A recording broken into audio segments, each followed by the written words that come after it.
Okay, ഒരു pastor പറഞ്ഞ presentation കേട്ടു.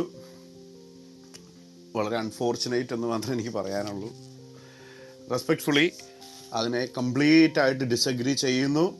അങ്ങനെ വിശ്വസിക്കുന്ന ഒരു വ്യക്തി, കൊരിന്ത്യർ ലേഖനത്തിൽ പൗലോസ് പറഞ്ഞതുപോലെ അവരവരുടെ പാപങ്ങളിലിരിക്കുമെന്ന് ഞാൻ വളരെ താഴ്മയായിട്ട് ഈ പബ്ലിക്കിനോട് പറയട്ടെ.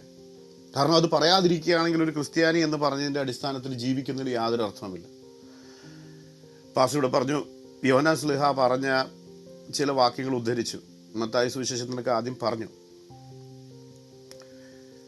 യേശുക്രിസ്തു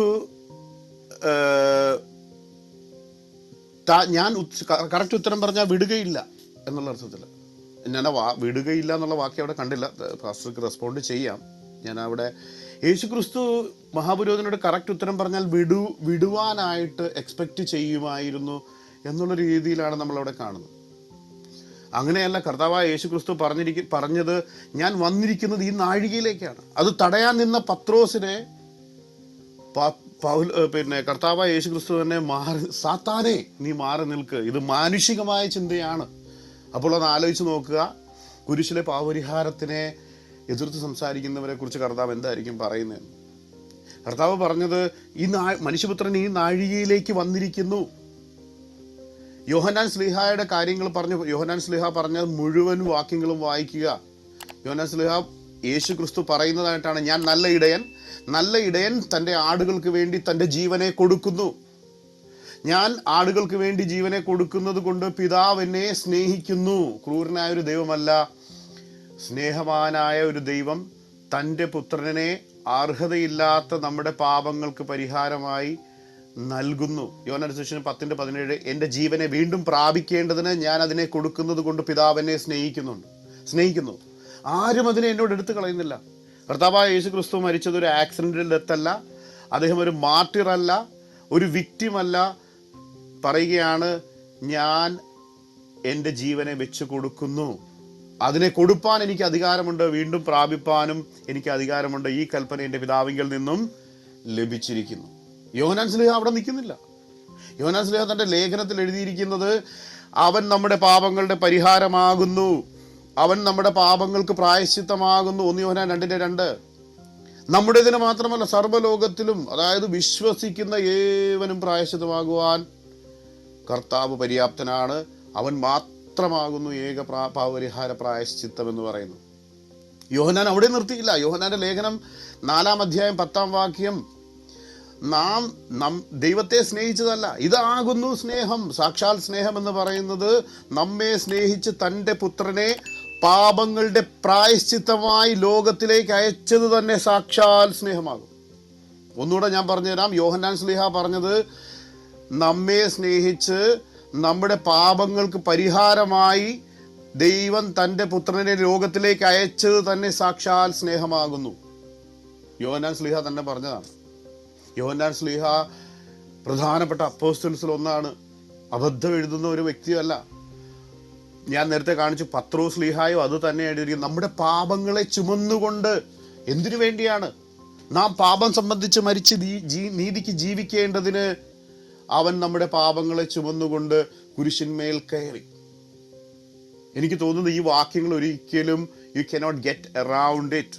ഈ വാക്യങ്ങൾ ഒരു വലിയ സ്തംഭം പോലെ തന്നെ നിൽക്കുകയാണ്. അത് ഫേസ് ചെയ്യാൻ പറ്റുന്നില്ലെങ്കിൽ ഓരോരുത്തരും, ഞാൻ ഒരു പ്രത്യേക വ്യക്തിയല്ല പറയുന്നത്, ഓരോരുത്തരും പ്രത്യേകം ചിന്തിക്കേണ്ടതാകുന്നു. അവൻ്റെ രക്തത്താൽ നമുക്ക് അതിക്രമങ്ങളുടെ, എഫേസ്യ ലേഖനത്തിൽ പൗലോസ് എഴുതുന്ന ആദ്യത്തെ നെഗറ്റീവ് ആയിട്ടുള്ള കാര്യങ്ങൾ തന്നെയാണ്. അവനിൽ ആശ്രയിച്ചിട്ട്, അവൻ്റെ രക്തത്താൽ നമുക്ക് അതിക്രമങ്ങളുടെ മോചനം എന്ന വീണ്ടെടുപ്പുണ്ട്. എത്രയോ ക്ലിയർ ആണ് ആ വാക്യം. അവനിൽ ആശ്രയിച്ചിട്ട്, അവൻ്റെ രക്തം എന്ന് പറഞ്ഞാൽ എന്താണോ? മരണം. അവൻ്റെ രക്തത്താൽ നമുക്ക് അതിക്രമങ്ങളുടെ മോചനം എന്ന വീണ്ടെടുപ്പ് ഉണ്ട്. ഞാൻ പ്രസന്റേഷനിൽ സത്യത്തിൽ എൻ്റെ അടുത്ത് ഒരു 150 വാക്യങ്ങളുണ്ട്, ഡയറക്റ്റ് ആയിട്ടുള്ള വാക്യങ്ങൾ. അതൊന്നും എല്ലാം ഞാൻ വായിച്ചില്ല. 1-2 വാക്യങ്ങളിൽ സ്ഥാപിതമാകുന്ന സാക്ഷ്യം അത് അനവധിയായി വളരെ ക്ലിയർ, അബണ്ടൻ്റ്ലി ക്ലിയർ ആയിട്ടിരിക്കുന്ന വാക്യങ്ങളാണ്. എന്താണ്? കർത്താവ് നമുക്ക് വേണ്ടി പ്രതിപകര പ്രായശ്ചിത്തമായിരിക്കുന്നു, പാപപരിഹാരവും മറുവിലയുമായിരിക്കുന്നു. ഇത് കർത്താവ് തന്നെ പറഞ്ഞ വാക്യങ്ങൾ വളരെ വളരെ തികഞ്ഞ രീതിയിൽ പര്യാപ്തമാണ് എന്നുള്ളതാണ്. ഞാൻ മറ്റ് ഓക്കെ ശരി. ഫാസ്റ്റിന്റെ അവസരമാണ്. Thank you five brother. Five brother കുറെ കൂടെ മനസ്സിലാവുന്ന വിധത്തില് സംസാരിക്കണം എന്ന് ഞാൻ ഓർമ്മിപ്പിക്കുക. 1 യോഹന്നാൻ 2:2 അദ്ദേഹം വളരെ ആവേശത്തോടെ ഉദ്ധരിച്ച വാക്യമാണ്, അവൻ നമ്മുടെ പാപങ്ങൾക്ക് പ്രായശ്ചിത്തമാകും. വളരെ കൃത്യമായ ഒരു വാക്യമാണ്. നമ്മുടെ പാപങ്ങൾക്ക് പ്രായശ്ചിത്തം വേണം. എന്താണ് പ്രായശ്ചിത്തം? ദൈവത്തിന്റെ സന്നിധിയിൽ താൻ സ്വീകാര്യനല്ല എന്നുള്ള ഒരു ഭയം മനുഷ്യന്റെ ഹൃദയത്തിൽ ഉണ്ട്. താൻ ദൈവസന്നിധിയിൽ അക്സെപ്റ്റബിൾ ആണോ? അപ്പൊ ആ ഗിൽറ്റ് കോൺഷ്യസിനെ മാറ്റുക എന്നുള്ളതാണ് ഒരാളുടെ പാപത്തിന്റെ പരിഹാരം, പ്രായശ്ചിത്തം. ദൈവസന്നിധിയിൽ മുഖപ്രസന്നത. ആദ്യ മനുഷ്യന്റെ പാപം അതാണ്. ദൈവത്തിന്റെ സ്വരം കേട്ടപ്പോൾ അവൻ ദൈവത്തെ അഭിമുഖീകരിക്കാൻ കഴിയാതെ ഒളിച്ചിരുന്നു.